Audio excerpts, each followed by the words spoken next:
Sumérgete en la riqueza de los sabores costarricenses en Soda Típica Laguna, ya sea que desees disfrutar de un casado completo, unas quesadillas sabrosas, un delicioso emparedado o un gallo pinto lleno de sabor. En Soda Típica Laguna tenemos todo lo que necesitas para satisfacer tu apetito. Soda Típica Laguna, el lugar donde los sabores auténticos de Costa Rica se encuentran en cada plato. Ven y disfrute nuestros platillos típicos 25 Norte de la Plaza de Deportes en Laguna de Zarcero. Te esperamos. Muy buenas tardes, amigos y amigas. Bienvenidos a una nueva edición de su programa Entre Nos Zarcero. Gracias al apoyo que nos da Jorlen Solís y Alan Barquero, pero principalmente a todos ustedes que semana a semana me esperan alguna nueva experiencia, algún nuevo tema respecto al acontecer de los zarcereños y un poquito más allá. Bueno, hoy estamos ubicados en Laguna, en la casa de Rocío Barquero y Melvin Rojas. Todo el mundo lo relaciona esa casa porque es tan fácil decir al frente del edificio. Y casi que, yo no sé cómo lo relacionan ustedes, ¿verdad? Pero ya, es que es el edificio más alto en Zarcero, de todo el cantón, sinceramente. Es el más alto. Entonces es muy fácil decir al frente del edificio, la gente se familiarizó ya con eso. O al frente de la cruz. O al frente de la cruz, todavía más. Hoy estamos muy contentos porque estamos con una gran amiga, una persona muy conocida a nivel de aquí de Zarcero, aunque ella ya no vive aquí en el cantón, pero sigue siendo zarcereña y laguneña. Estamos con Marianela o Nela. ¿Cómo? Nela. La mayoría de gente me dice. Nela Barquero Salazar. Mucho gusto, Nela, ¿cómo estás? Muy bien, gracias a Dios, ¿usted? Bien, por dicha. Primero que todo, agradecerle la posibilidad de que hoy esté con nosotros en el programa. Es importante que nosotros divulgamos por Facebook el programa. Y hoy le preguntaba a Nela que si ella estaba de acuerdo en que el programa se desarrollara un testimonio de vida. Y yo creo, y Nela me decía que sí. Entonces, después de que termine este programa, ustedes se van a dar cuenta de las cosas que Nela nos puede contar. Temas sensibles, pero ella está dispuesta porque nos va a dar, llamémoslo así, un ejemplo a todos nosotros. Nela, hablemos un poquitito. Aquí está la casa de su hermana. O sea, la casa de su papá aquí a la par y la casa de su hermana Rocío aquí. Pero ¿dónde era la casa de sus papás cuando usted era una niña? La casa de mis papás, donde nosotros vivíamos cuando éramos pequeñitos, estaba exactamente donde está la farmacia. Aquí, sí. Ahí había una casa de madera, ¿verdad? Sí. Y la casa que sigue para acá, que después nosotros vivimos ahí, era la casa de una tía de papá, que era tía Victoria y Rubén. Bueno, eso significa que no se movieron del entorno de aquí. 50 metros para allá o para acá, y todavía más Rocío que sale de allá y de una vez se vienen a vivir acá, ¿no? A la brisa. Ella, sí, porque es casada con Melvin Rojas. ¿Y quién no conoce a Melvin? Todo el mundo. Entonces, pero hoy no venimos a hablar de Rocío y Melvin, hoy venimos a hablar de Nela. Cuéntenos un poquitito, Nela, ¿cómo fue su infancia? ¿En qué escuela? ¿En qué colegio?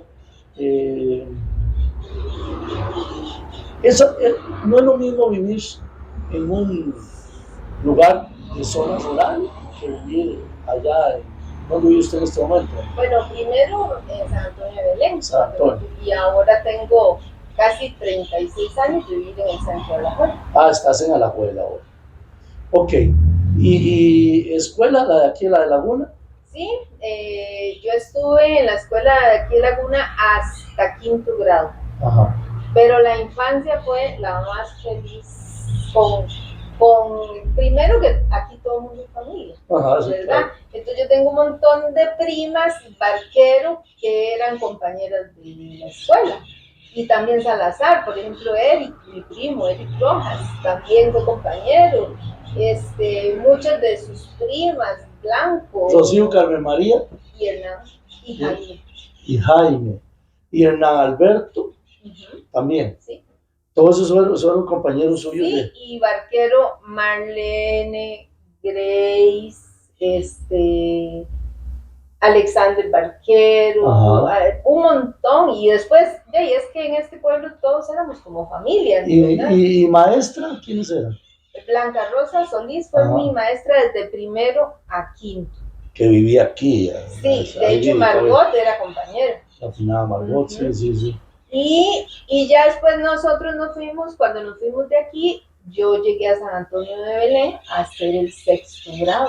Porque sus papás se fueron para allá, Se fueron por la enfermedad de mi hermano Omar Javier. por Omar Javier. Por Sí. eso tuvieron que irse trasladadas. El clima le hacía malo. Es que Omar Javier, por el tipo de enfermedad que tenía, él tenía que nadar todos los días. Era algo del corazón, ¿no? Era algo que a él, conforme iba creciendo, las costillas le iban creciendo hacia adentro. Ajá. Entonces a él lo operaban y se las cortaban, porque si no todas Sí, las era costillas le complicado. oprimían los pulmones, el corazón, ¿verdad? Tiene un nombre, pero en este momento no recuerdo. Y resulta que ya lo operaron varias veces, llegó el momento en que los doctores insistían que tenía que nadar para como desarrollar como el músculo, en algo tenía que ver. Y sabía nadar.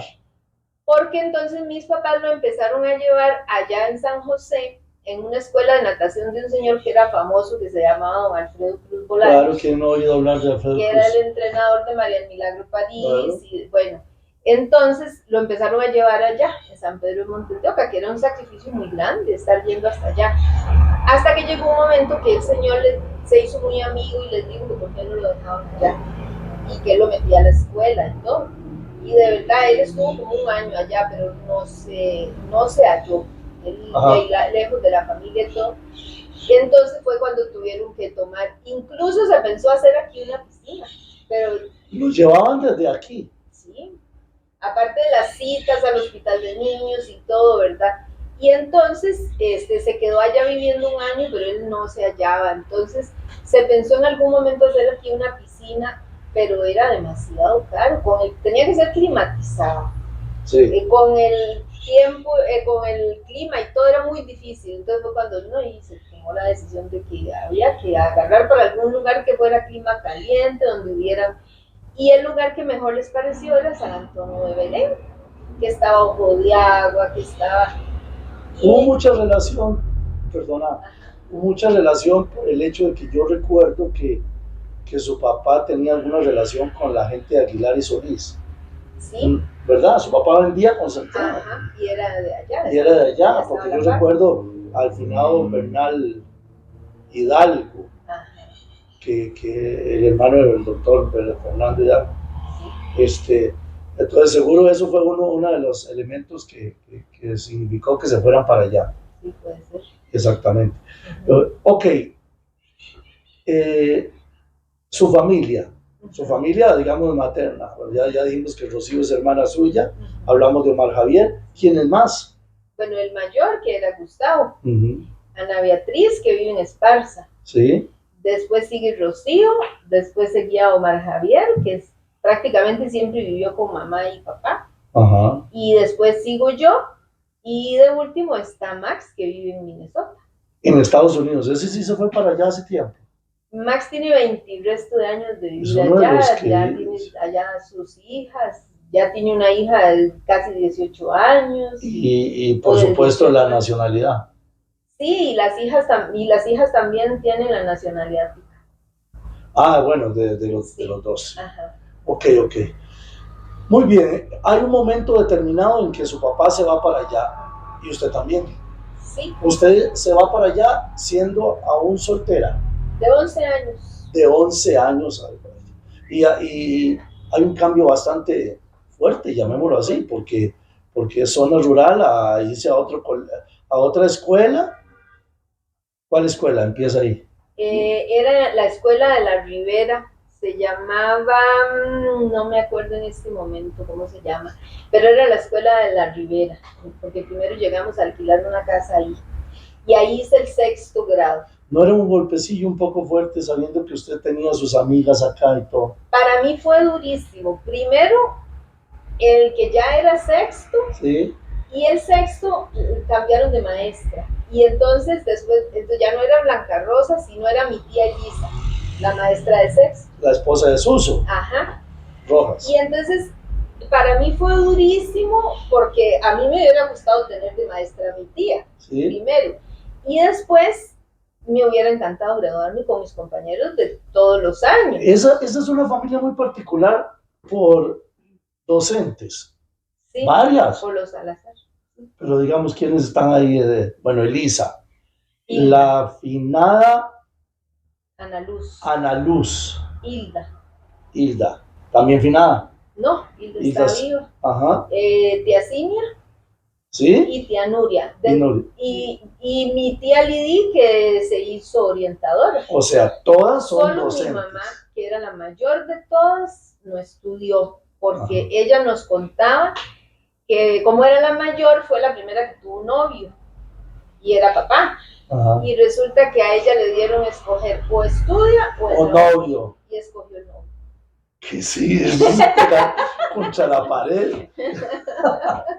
No estuviéramos hablando aquí. Y ella siempre nos decía que si ella hubiera podido estudiar, también hubiera sido maestra. Ella fue maestra de nosotros a pesar de que llegó hasta sexto grado. ¿Su mamá? Sí. Tenía muchas cualidades de esas. Sí, porque mi mamá leía muchísimo, entonces ella sabía de todo, dibujaba, tenía mucha habilidad en las manos, entonces ella nos enseñaba, nos hacía los dibujos, las maquetas, nos ayudaba montones en la escuela, en el colegio, y sabía de todo. Yo recuerdo que veníamos nosotros mucho a la casa de su mamá, porque Ana Beatriz era compañera mía, y éramos un grupito ahí, que era Ana Beatriz, Ana Victoria, Olga Valenciano, Javier, el de Eduardo Blanco, después se unió Oscar Valenciano, el que vivía ahí de Doña Efigenia, que es hermano de Nils Valenciano, y éramos un grupo así como seleccionado, y igual, Dios mío, a mí no se me olvida eso tampoco, cuando llegan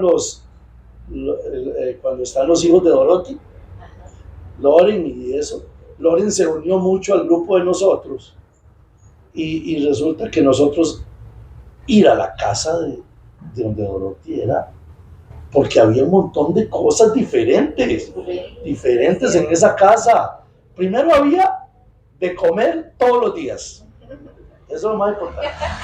Si usted iba todos los días le daban algo diferente. Después había bicicletas, habían rompecabezas, habían libros de colorear enormes, grandes y diferentes.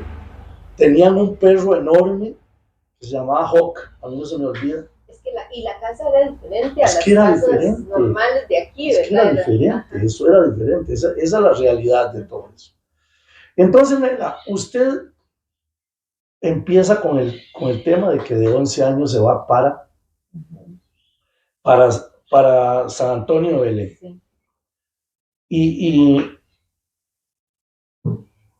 después de la escuela, ¿a qué colegio te vas? Al Liceo de Belén. Al Liceo de Belén. Sí, fue muy difícil, esa etapa para mí fue muy difícil, porque me costó mucho hacer amigos. Ajá. Le voy a decir, tengo más relación en este momento con los que fueron compañeros de colegio por medio de los grupos de WhatsApp y todo eso, que en ese momento. Ajá. Me costó mucho, ese cambio es muy brusco, es porque uno vive en un pueblo donde todo el mundo es familia, donde todo el mundo se conoce, y es otra cultura completamente. Sí.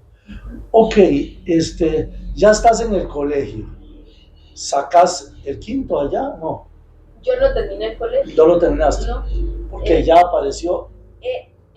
Cuando estaba en octavo tenía que presentar. Y no sé por qué no presenté, ni tampoco mis papás como que me dijeron sí, como que me quedé ahí, y era matemática, y como que la profesora no ayudaba mucho, entonces lo que decidí fue hacer cursos. Hice un curso primero de mecanografía, de secretariado, cursos así. Que eso era muy normal antes, las benditas máquinas de escribir. Ajá, la taquigrafía y todo eso. Sí. Entonces hiciste curso de eso. Hay determinado momento en que conoces a tu esposo, ¿Él de a dónde? Él de Alajuela. ¿Cómo se llama? Se llama Juan Carlos Alpizar, Ajá. pero tiene familia aquí en Zarcero. Eso le iba a preguntar, me recuerdo. Él es sobrino de Hilda Alpizar, la esposa del finado Lencho. La esposa del finado Lencho. Vea usted, hasta ahora me doy cuenta de eso. Y entiendo que ellos son familia de los Alpizar. También de este lado. Ajá. De la calle. No sabía yo eso, no sabía. Ok, ¿y en qué año te casás? Me casé nos casamos en el 89 y lo conocí a él porque papá tenía un bar en el centro de Alajuela. Ajá. Y resulta que el bar tenía aparte como una ventanita donde se vendían que papas, que tacos. Entonces comidas rápidas. Sí, entonces los fines de semana ya yo era la única que estaba en la casa. Ya Ana y los hijos se habían casado. Entonces los fines de semana yo me iba con mamá a trabajar en la ventanita. ¿De qué edad te casás? De 20 años. De 20 años. Fue una de las que se casó más rápido, ¿verdad? Porque, traiga para ver, Rocío, ¿de qué edad se casó? De 17. Es así, sí, tiene casi el récord, ¿verdad? ¿Y Ana Beatriz también? No. Ana por ahí, ¿verdad? 20 también, 25. Porque Ana se casa con un muchacho de Punta Arenas, de Esparza, ¿no? Solís, también de los Solís de aquí. Familia de Blanca Rosa. O de Desiderio. Sí.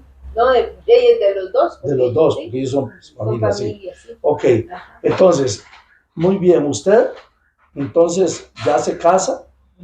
Me voy a vivir a Alajuela. Se va a vivir a Alajuela.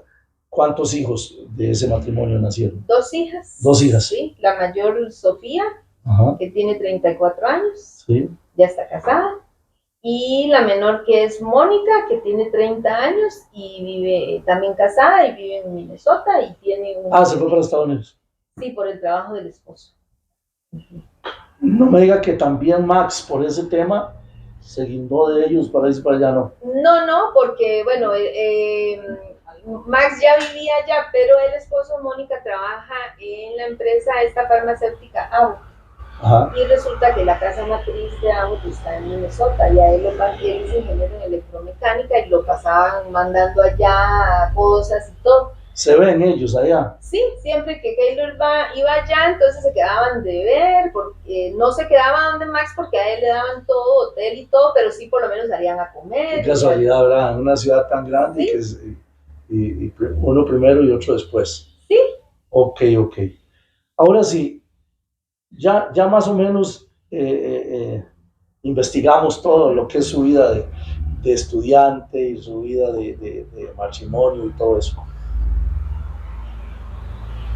En esta parte que decíamos que es muy sensible y que es tema del testimonio que queremos elaborar, se lo voy a dejar como abierto para que usted nos cuente cuál fue la primera vez que le comentan de que tenía algún problemita de salud o qué sentía usted, porque aquí lo que queremos no es que contemos esto y que se parezca a una telenovela, no se parece eso, sino que lo que nosotros queremos es que sirva un testimonio de vida, pero sobre todo porque mucha gente, sin que usted me lo diga, sin que me lo diga ningún familiar de usted, ni nada por el estilo, me ha hablado del valor y de las ganas de vivir de una persona como Marianela.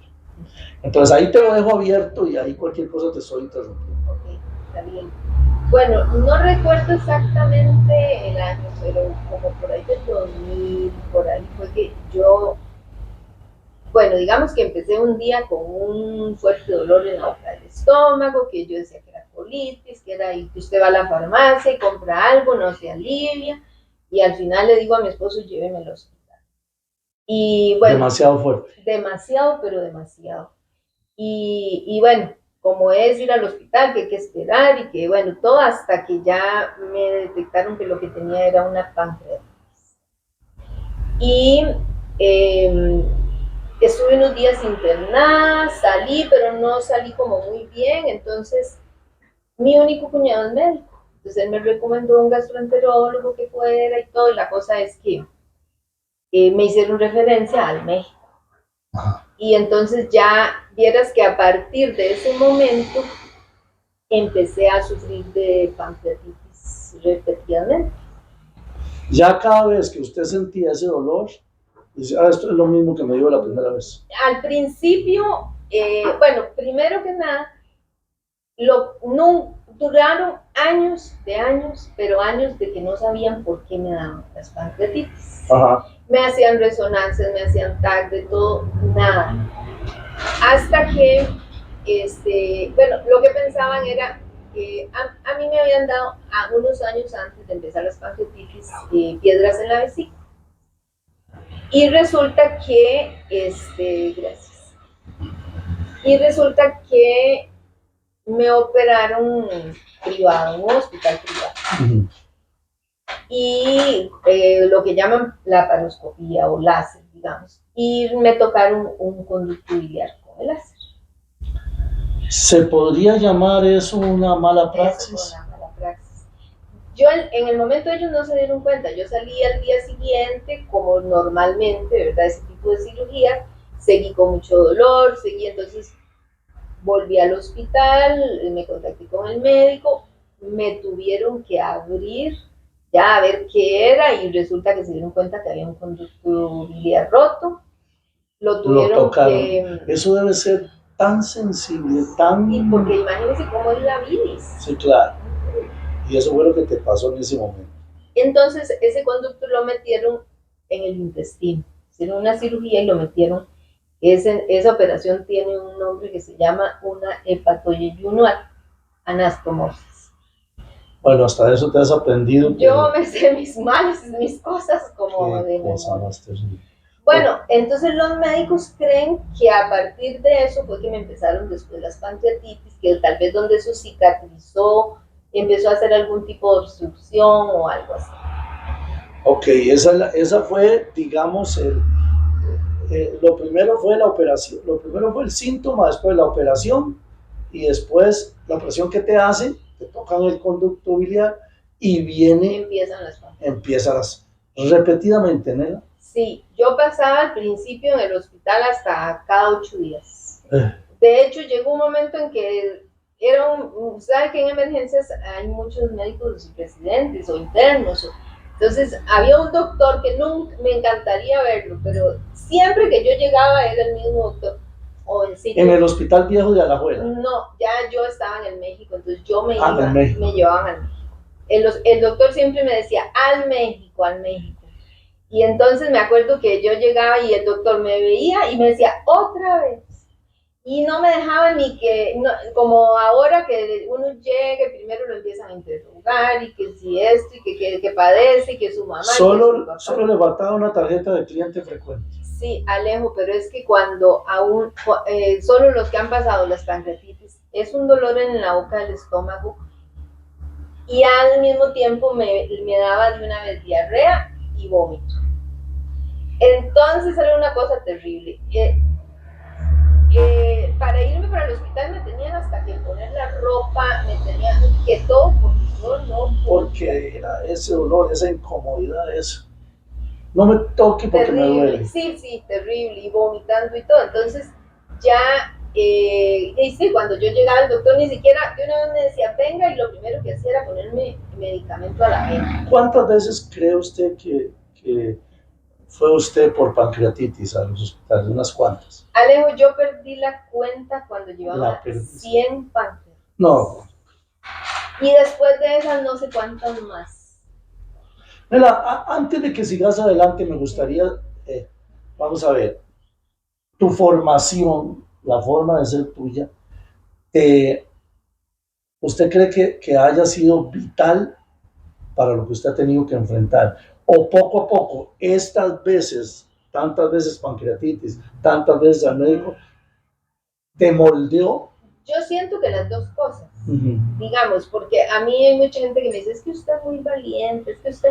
Y yo lo que digo es que yo no siento que yo sea valiente, simplemente yo soy así, yo tengo una actitud siempre como positiva y hacia adelante, y de esta salgo y de verdad. ¿Diferente a tus hermanos?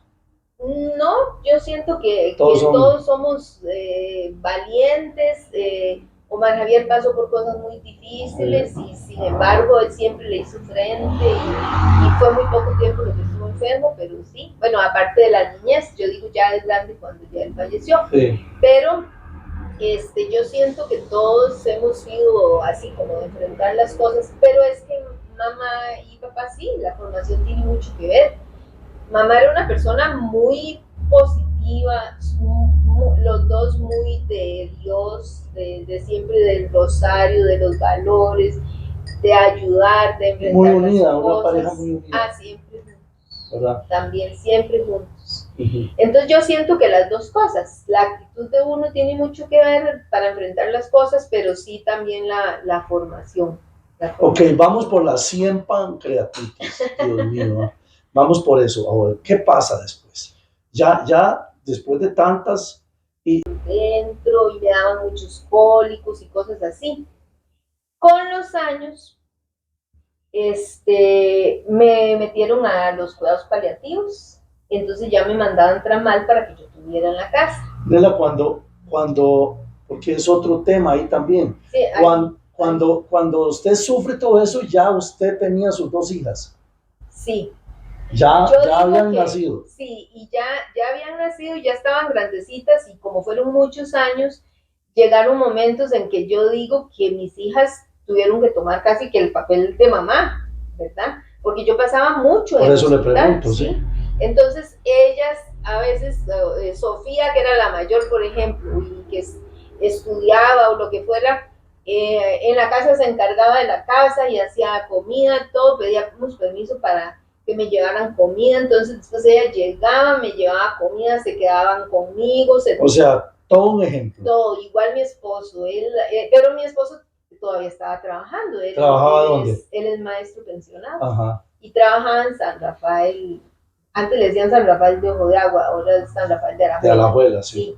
Entonces, por más que él quisiera, él no podía hacerse cargo de todo, de la casa y de todo. Entonces, ellas tuvieron que pasar momentos muy difíciles y enfrentar muchas cosas. Eso nos da una lectura, Nela, en términos similares en otras ocasiones, en que definitivamente hay veces, cuando hay una enfermedad en un miembro de la familia, cierto, la persona enferma lleva el peso de todo, pero alrededor de ellos, alrededor de eso, todos les cambia la vida. Por supuesto, ¿verdad? Les cambia la vida, porque sí, muchas veces ellos llevan ya que buscando trabajo, que la universidad y que tenían que estar también pendientes de mí.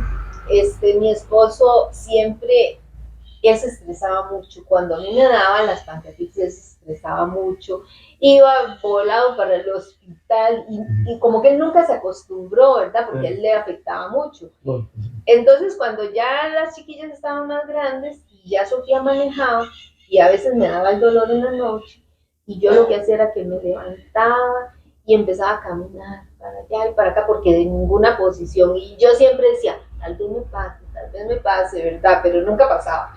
Y entonces ellas seguro se daban cuenta. No? Y entonces ya de pronto llegaban, mami, está con dolorcito. Y me acuerdo que Sofía a veces decía, no despertemos a Carlos, déjenlo durmiendo. Y ellas iban y sacaban el carro y me llevaban. Y se iban solas. Sí, para que Juan Carlos no se estresara.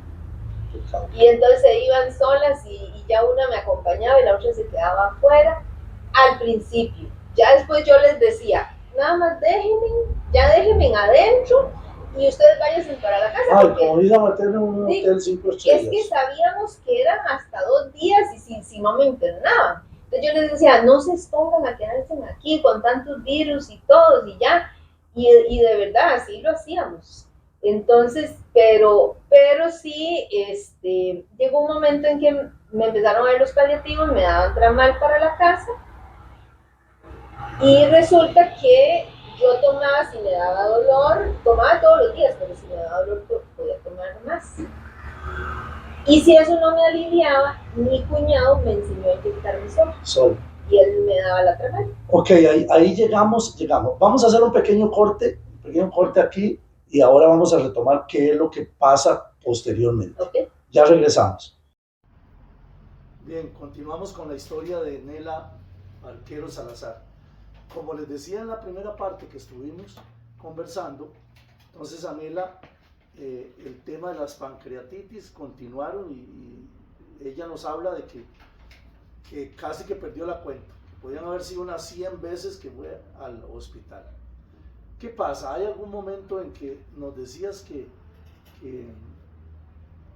comenzaste a sentir otro tipo de cambios en el comportamiento de su salud? Cuéntenos. Sí, empecé que cuando salía, así fuera a hacer un mandado, a los 50 metros de caminar, resulta que yo me sentía muy cansada y como mareada y cosillas así. Y ya, entonces tenía tal vez unos 15, 22 días de estar así, y un día tomando café donde mis suegros le comenté a mi cuñado, me está pasando esto, y entonces me dijo, era un domingo, entonces me dice, mañana mejor vaya y se hace un hemograma. Y entonces así lo hicimos, fuimos y pagamos un hemograma y tenía la hemoglobina en 5. Baja. Sí, súper baja. Súper. Porque lo normal son 12, 13, 14, ¿verdad? Y entonces yo tenía, sí, con tantas pancreatitis y tantos, yo ya tenía el teléfono personal del gastroenterólogo del México, entonces yo le mandé un mensaje y le puse esto, y entonces me puso, vaya inmediatamente y se hace un examen de heces que se llama un guayaco, que es para ver si hay sangre oculta en las heces. Fui y me lo hice y salió positivo. Entonces ya el doctor movió todo para hacerme una colonoscopia. Recuerdo que ese día mi esposo andaba trabajando y entonces las dos hijas, Sofía y Mónica, fueron las que se fueron conmigo para el hospital, y él después del trabajo llegó al hospital y ya me llamaron para la colonoscopia, me la hicieron. Y cuando ya yo desperté, porque las colonoscopias lo duermen un todo, ¿verdad? Entonces cuando ya yo desperté, entró, el doctor creo que no se animó a decirme, ¿verdad? De toda la vida. Entró una doctora con mi esposo, a donde yo estaba en la camilla, y me dijo, mire, le encontramos un tumor maligno en el colon. Quiere que hable con sus hijas y les explique, y entonces sí, yo les dije que sí, y bueno, ya después ellas entraron. Usted se podrá imaginar lo difícil es que le den. Mira, en ese momento se te cae el mundo. Sí, es muy duro. Yo me acuerdo que yo lloré, todos lloramos, obviamente, y sí, es muy duro, y lo peor fue que me tenía que quedar internada de una vez, porque tenía la hemoglobina tan baja que tenían que ponerme transfusiones de sangre. Y entonces iban a aprovechar para hacerme un TAC para ver si había metástasis, ¿verdad? Entonces es muy duro, y uno, lo mismo que decíamos antes, es muy duro para uno, pero es muy duro también para la familia, ¿verdad? Yo tenía las hijas todavía muy jóvenes y todo, entonces muy difícil. Y en efecto me dejaron internada. La parte dura es cada vez que usted va a los doctores, venir, esperar que le digan tiene metástasis, no tiene, eso es una cosa horrible, que uno no se la desea a nadie. La cosa es que el 10 de diciembre me operan, me quitaron la mitad del colon. De 2015. Del 2016. 16. Me operaron, me quitaron la mitad del colon. Y vieras que gracias a Dios, a pesar de que tuve que recibir quimioterapia, me fue bien, entre comillas, porque resulta que me ponían la quimioterapia y me daban las pancreatitis. Porque seguro el medicamento era muy pesado, ¿verdad? ¿Te daban más pancreatitis? Ah, sí, yo cuando eso todavía estaba con las pancreatitis. A mí se me solucionó el tema de las pancreatitis hace aproximadamente año y medio. Y entonces tuvieron que ver qué hacían, porque entonces no podía continuar con la quimio. Entonces lo que hicieron al principio fue que me internaban para pasarme la quimioterapia. Duraban 3 días pasando, como gota a gota, ¿verdad? Hasta que decidieron ponerme un aparatito que se llama un portacat. ¿Oh? Un portacat es un aparatito que yo pongo aquí en el pecho. Cuando me pueda abrir el botón. Eso es algo como interno ahí, digamos que parece un marcapasos. Parece un marcapasos, sí, eso le iba a decir. Exacto. Entonces, no sé si tal vez enfocamos ahí para que lo vea, Alan nos ayude. Entonces me pusieron este aparatito y entonces yo iba al hospital, era cada 15 días, aquí punzan porque eso tiene una manguerita, digamos, que va directo a la arteria, entonces punzan y va una manguerita a una bolsita donde estaba la quimioterapia. Esta bolsita iba dentro de una maquinita que parecía un datáfono, que la echaban como en un canguro, un bolso canguro, y yo me venía para la casa con la quimioterapia de miércoles a viernes, gotita a gotita. El viernes, ya como a mediodía, la maquinita empezaba a pitar y ya se iba a terminar. Entonces ya teníamos que agarrar para el hospital y ya me la quitamos. Usted se conocía el camino al hospital de memoria. Y obviamente, y era una quimio pesadita porque los primeros días bien, yo iba, el primer día todavía iba con la quimio aquí en el bolsillo a hacer mandados al centro y todo. Y ya el día que me la quitaban yo venía volcadita. Mira, ¿hay algún momento que de todo eso, de todo lo que por donde vamos, en que usted ha dicho, no, ya no puedo más? O más bien, no me diga que usted también se convirtió en el sostén, porque muchas veces de sus hijas, de su esposo, de su familia, ¿es posible eso?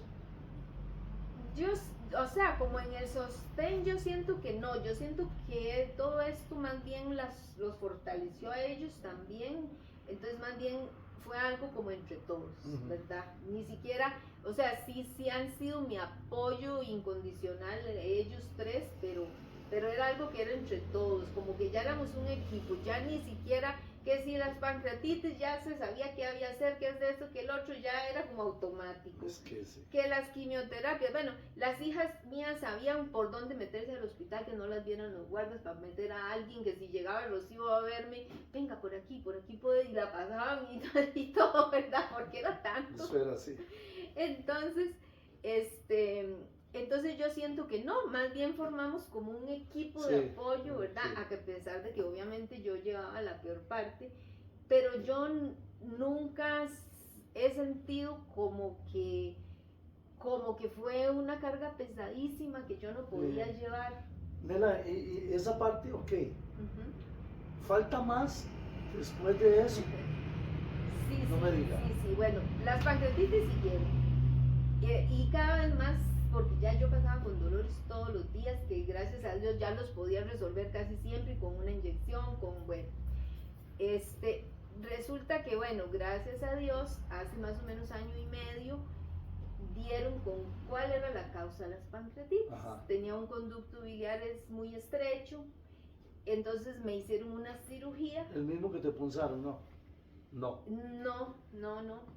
Creo que no. Entonces me hicieron una cirugía que la hacen por la boca y meten un stent, como los stents que meten cuando hacen cateterismos o cosas así, ¿verdad? Un tubito para abrir ese conducto biliar y que ahí no se haga un tapón y no haga que se inflame el páncreas, ¿verdad? Entonces metieron un stent y es una cirugía, aunque es por la boca, todo, pero es ambulatoria. Usted el mismo día se va para la casa. Y Alejo, a partir de ese día, yo nunca más volví a sentir un dolor del páncreas. Empecé de nuevo a comer porque yo no podía comer cero grasa. A eso íbamos. Cuando estaba usted con esos problemas, ¿cuál era tu dieta? Primero cero grasas. Yo no comía mantequilla, no comía natilla, no comía obviamente chicharrones. Entonces yo pasaba muy delgada, bueno, estoy delgada, pero siempre pasaba muy delgada, y cuando empezó lo del colon yo lo achaqué a que seguro eso me estaba dando por lo de la misma situación del páncreas, ¿verdad? Y entonces, bueno, gracias a Dios se resolvió eso. Pero viéndolo ahí entonces, ok, se resuelve todo eso, se resuelve lo del tema de los dolores, de la pancreatitis. Lo del colon ya de alta. ¿Está de alta? Sí, todo bien. ¿Y por qué? ¿Y sigue con continuas citas o cómo se Sí, por 5 años a uno lo siguen valorando cada Monitoreando. sí, con exámenes, pruebas tumorales, las colonoscopías, todo, 5 años lo ve a uno el oncólogo, el cirujano, todo, ¿verdad? Y todo súper bien. Entonces, cuando no le permitían ¿cuál era su alimentación? Muy sana, que pollo a la plancha, que pescado a la plancha, que ensalada, vegetales. Si yo tenía alguna actividad, o por ejemplo venía aquí donde Rocío, o iba donde Ana, o iba, ellas mismas me tenían la comidita mía. Diferente. Sí, pero si yo tenía una fiesta o tenía algo, bueno, si era alguien muy de confianza, yo preguntaba qué iban a dar de comer. Y depende de lo que dieran, yo me llevaba mi comida. Un atún en agua. Porque... Sí, yo conocí a una persona que a las reuniones que venía continuamente a algunas reuniones y nos preguntaban qué iban a dar ese día. Sí. Porque ella lo traía. Sí, exacto. Entonces así me manejaba yo. Al principio sí era muy limitante para nosotros. Entonces nosotros no podemos ir a la playa, no podemos pasear, no podemos esto, porque si le da la pancreatitis, era como estrés. Hasta que llegó un punto en que yo dije, no, es que no, si yo tengo que vivir con eso, tengo que hacer una vida lo más normal posible. Entonces ya empezamos a ir a pasear, a ir a la playa, y me acuerdo que íbamos llegando a la playa y Juan Carlos decía, ahí está el hospital, porque era el que se estresaba más, ¿verdad? Y decía, ahí hay un aeropuerto, vea, y ahí está una clínica, y ahí está, ¿verdad? Era como un consultorio médico. Sí, él iba viendo todo, ver dónde, ¿verdad? Hasta tal vez a la par de la cabina que hubiera un doctor, eso sería como una bendición. Sí, me lo hubiera llevado. Una bendición. Sí, y resulta que, y por lo general me daban las pancreatitis, a veces yo amanecía sentada ahí en una cabina, ahí aguantaba, a veces tomándome los medicamentos, y ya me pasaba, y ya el otro día ya yo era otra vez, bueno, algo que no he dicho, cuando a mí me daban las pancreatitis, no hay medicamentos para eso, solo para el dolor, pero no para que el páncreas se desinflame. Entonces, para que el páncreas se desinflame, uno tiene que pasar 24 horas mínimo sin comer alimentos ni tomar siquiera agua, para que el páncreas no trabaje del todo. Entonces, ¿cuánto? 24 horas. Entonces, igual, a veces estábamos en la playa y ya me daba la pancreatitis, y a partir de ese momento yo no podía comer nada, ni tomar agua. Entonces, bueno, así era al principio. Entonces ya Max vivía en Minnesota hace años, entonces yo decía, ay, yo quiero ir donde Max, y yo quiero ir, hasta que yo dije, pues no, saquemos visa, saquemos y vamos. Y yo me acuerdo que Juan Carlos al principio decía, yo con usted no voy, si le da ya la pancreatitis, no sé cuánto. Y en efecto, la primera vez que fui, Juan Carlos dijo, yo no voy. No fue, yo me fui con mis hijas. Y entonces, y me dio la pancreatitis. Ay Dios, tenías razón, Juan Carlos. Sí, y me dio, yo creo, como nunca. Max nos llevó a pasear allá, porque Minnesota está pegando con Canadá. Nos llevó al lago Superior, y ya yo desde que iba camino, ya yo iba ahí como, ¿verdad? Ay. Y entonces, pero yo calladita. Y ya de pronto, mis hijas ya me conocen también, ¿verdad? Ya de pronto una me dijo, mami, usted está con dolor, ¿verdad? Y entonces yo sí. Entonces ya nos metimos las tres a un baño, ya me inyecté, y mi hermano se comunicaba con la esposa. ¿Qué te inyectabas? Tramal. Sí. Entonces le decía, ¿y qué hacemos si hay que llevarla a un hospital? ¿Dónde la llevamos? Él planeando, ¿verdad? Todo. Y bueno, ya me pasó, yo me quedé en el carro, eran temperaturas de 20 grados bajo cero, y yo sudaba y vomitaba de todo. Y ellos se quedaron almorzando, y yo les dije, tranquilos, almuercen, yo me quedo en el carro. Y ya me fue pasando y todo, y decía Max, mañana mejor no salimos. Y decían mis hijas, ay tío, usted se ve que no conoce a mami, mañana mami es la primera que va a decir que para dónde vamos. Ok, viene esa parte. Sí. Después de eso, hasta este momento, Ajá. ¿Han habido alguna otra complicación, alguna otra cosa más? Sí, hace más o menos un año, en mayo, ¿Sí? en mayo del año pasado, empecé a sentir como que yo hacía un movimiento y como que algo me dolía como en la axila.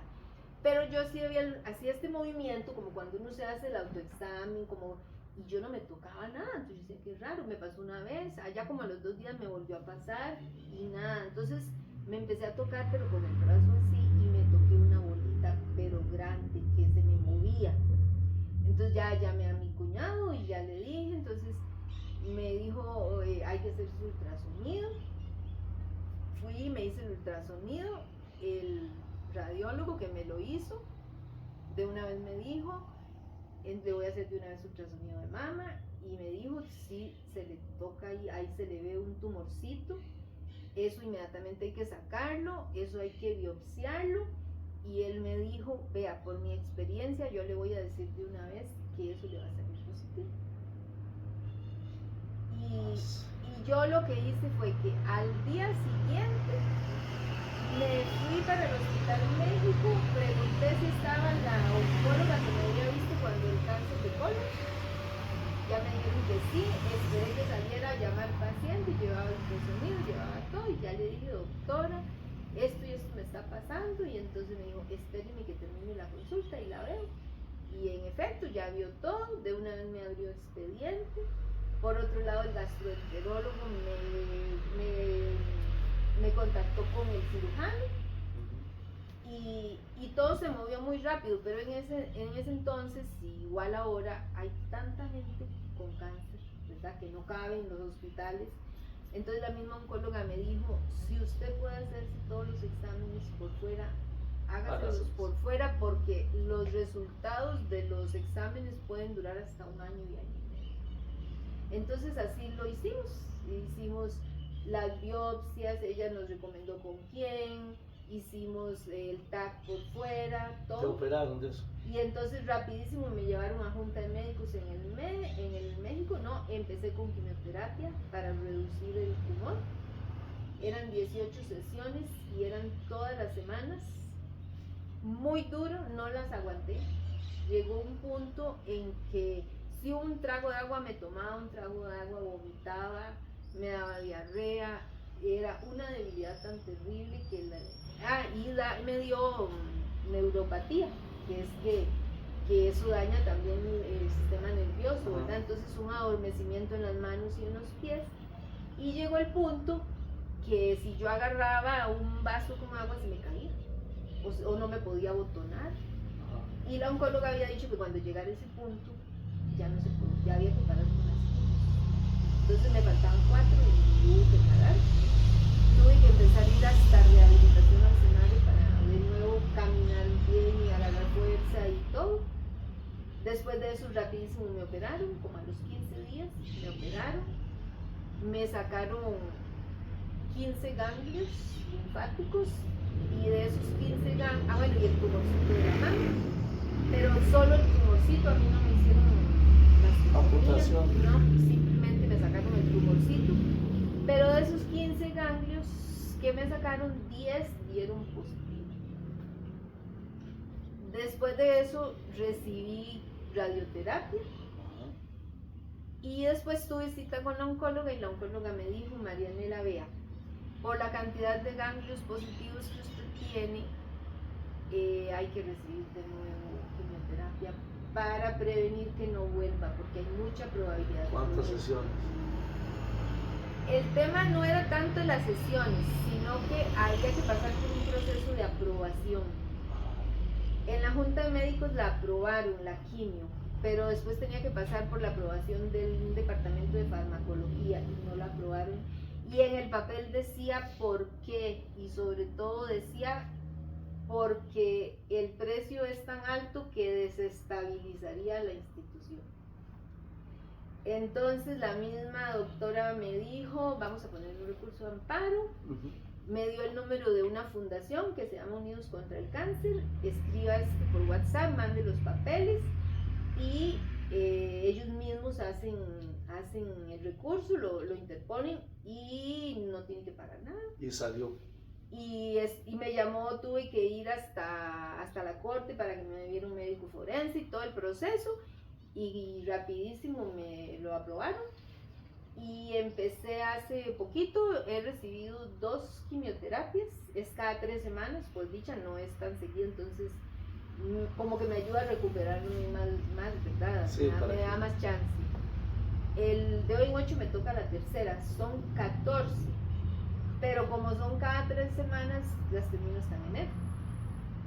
Y también recibí un tratamiento que se llama inmunoterapia, y cuando eso a mí de una vez me lo pusieron, que también es sumamente caro, pero a mí de una vez me lo pusieron cada 3 semanas, ahora también están interponiendo recursos de amparo porque ya tampoco lo quieren poner. Súper bueno y todo, y lo recibiera por un año y me faltaron 3 porque de una vez me metieron la quimio. Nela, ¿qué lectura le das vos a todo esto? Yo sé que usted muy agarrada de la mano de Dios, totalmente, ¿verdad? Y además de eso, te moldeó como mujer, te moldeó como ser humano toda esta situación. Y no te digo que te acostumbraste, pero tal vez sí. Sí lo hace a uno como más fuerte, digamos, lo fortalece. Ya a mí que me digan que me tienen que hacer un examen de algo, lo que sea, para mí eso no es nada. O sea, hagan lo que tengan que hacer y ya está, ¿verdad? Ya. Y sí le cambia a uno la vida mucho de cómo uno ve la vida. Y para mí eso es lo principal. No todas las enfermedades y todo lo que yo he pasado, ni que digan, ay, pobrecita, todo lo que ha pasado. No, para mí lo más importante es que la gente, a pesar de las cosas que pasa, que no necesariamente tienen que ser enfermedades, hay gente que ha pasado situaciones y no sale, ¿verdad? Y es, primero que nada, sí, agarrarse de Dios. Tener humildad para dejarse ayudar y apoyar. Y humildad para poner en los grupos de las familias o de los amigos, necesito que oren por mí. Esa parte, ¿verdad? Sí. Por eso, sí te moldeó y te hizo. Sí, yo le digo a la gente que a mí no me pesa todo lo que yo he pasado, por cómo me ha cambiado la vida. Bueno, muy. Ese precisamente es el testimonio, porque por ahí era donde andaba desde que me hablaron del caso suyo, que definitivamente usted era una fiel representante de la constancia, de ponerse en las manos de Dios. Ahí estoy, Señor, haga lo que tenga que hacer. Sí, es que yo he aprendido tal vez no a pedirle a Dios que me cure. Sí. Yo he aprendido a decir, Señor, se lo pongo en sus manos y haga usted lo que tenga que hacer. Sí. Y yo, eso sí, yo voy a ayudar y voy a ser fuerte y voy hasta todo lo que yo pueda. Pero lo que sea su voluntad, yo acepto su voluntad y todo se lo dejo en sus manos. Yo tal vez no soy una persona de pasar hincada rezando, ni de estar, digamos, horas ahí orando. Yo soy una persona de que cada ratito estoy frases pequeñitas, Señor, ¿verdad? Y en las noches, en las mañanas, sobre todo darle gracias a Dios, porque uno aprende de que la gente no valora, quizás no todo el mundo, pero uno no valora el hecho de levantarse, de que uno se mete al baño, de que va a ser mandado, lo da como por sentado, como que es algo que lo hice y ya está, y no tiene valor para uno. Y ahora yo voy al centro a ser mandados y yo le voy dando gracias a Dios porque puedo hacerlo. Primero porque estoy, o porque no estoy en una cama, o porque puedo caminar, porque puedo respirar, porque tengo las fuerzas, ¿verdad? Y después de valorar todo eso, y cuando yo he ido al hospital por X motivo, sea por una pancreatitis, sea por lo que sea, se dará cuenta que yo hablo mucho, ¿verdad? Y entonces... ¿De dónde nos cuenta? Sí, bueno, cuando ya yo me alivio, yo le hablo al que está a la par, yo le trato de dar testimonio, decir, va a salir adelante, mire que es... ¿Cuántos años en esto, Daniel? Ya, en todo esto, Juan Carlos es el que tal vez me puede decir, amor, ¿cómo en qué año empezaron las pancreatitis? En 2012. Bueno, de ahí para acá, sí. 12. 12 años. Ajá. 13 años. Sí. Bueno. Y si tuviera que devolver el tiempo, volverías a tomarlo como tal. Yo creo que sí. Y digamos, si fuera una segunda vez, o sea, yo digo que sí porque uno aprende mucho y valora mucho a la familia y valora mucho a la gente. Dios me ha dado muchas oportunidades de ayudar, de dar testimonio. Tengo no sé ni cuántas conocidas que he conocido en el hospital. Y yo siento que Dios nos da dones. Y yo tengo algo que no sé si es un don o no, pero como que acuden a mí, ¿verdad? Entonces más de una vez me llama alguna que estuvo en algún momento llorando, que es que me está pasando esto, que es que me siento así, que... Entonces Dios me ha dado como el Espíritu Santo, esa cualidad de poder hablar y decir, mire esto, o a veces es que uno se encuentra en quimio a alguien que es por primera vez. Y que llega con ese miedo, porque solo los que hemos ido por primera vez aquí no sabemos lo que se siente. Y entonces decir, no, mire, y aquí hay médicos, y no saben, vea que cualquier cosa, que siempre acudan al médico, de tratar de guiar a la gente. Este es mi número, si tienen alguna pregunta, llámeme, no sé qué, y así. Mira, definitivamente nos dejas impactado por la forma en que usted ha tenido que enfrentar esta situación. Ya para ir cerrando el programa, ¿qué le diría usted a una persona que va tal vez empezando a enfrentar una situación como la que usted ha tenido que enfrentar a través de los años? ¿Qué le diría? Yo lo primero que le diría es que se agarre de Dios. Que se agarre de Dios, pero que se lo ponga todo en sus manos. No es que le ponga la carga y se la quite y se la vuelva a echar usted, no. Que le ponga todo en manos de Dios. Lo mismo que dije antes, que tenga la humildad de pedir y de aceptar la ayuda y el apoyo de la familia, de amigos. Yo sé lo que es que montones de amigas o familiares me acompañen a las quimios, de que digan, ¿la puedo acompañar? Sí, claro, vamos, para que vean cómo es, para que aprendan, para que, entonces que acepten, que sean humildes en ese sentido. Porque que valoren también. Sí, y es que hay gente que más bien es como a tapar y a esconder y que no se dé cuenta a la gente y que no le gusta que pregunten y cosas así. Pero bueno, ante todo Dios. En segundo lugar, la actitud. Yo siempre digo que hay gente que le detectaron un cáncer y tal vez ni se iba a morir de ese cáncer. Y se deprimió y se dejó caer y se murió y tenía cura. Es que, Ajá, entonces es que lo enfrenten, que sean valientes, que le pidan a Dios que les dé eso y que aprovechen para dar testimonio, que no para hacerse como, ay sí, aquí estoy, yo he sido muy valiente, no, es que no es eso, es para otras personas y para que vean que con Dios se sale adelante. Yo no sé cómo hace la gente que no cree en Dios en estas situaciones, ¿verdad? Sí, claro. Y eso, la actitud, la ayuda de la familia, de los amigos es una cosa importantísima. Hay gente que dirá, es que yo no pregunto, yo no llamo porque tal vez no, para uno es muy importante recibir un mensajito, aunque lo pueda contestar 3 días después y que diga cómo se siente, eso es una cosa muy importante para uno también. Está bien, Nela, muchísimas gracias de verdad por habernos acompañado hoy.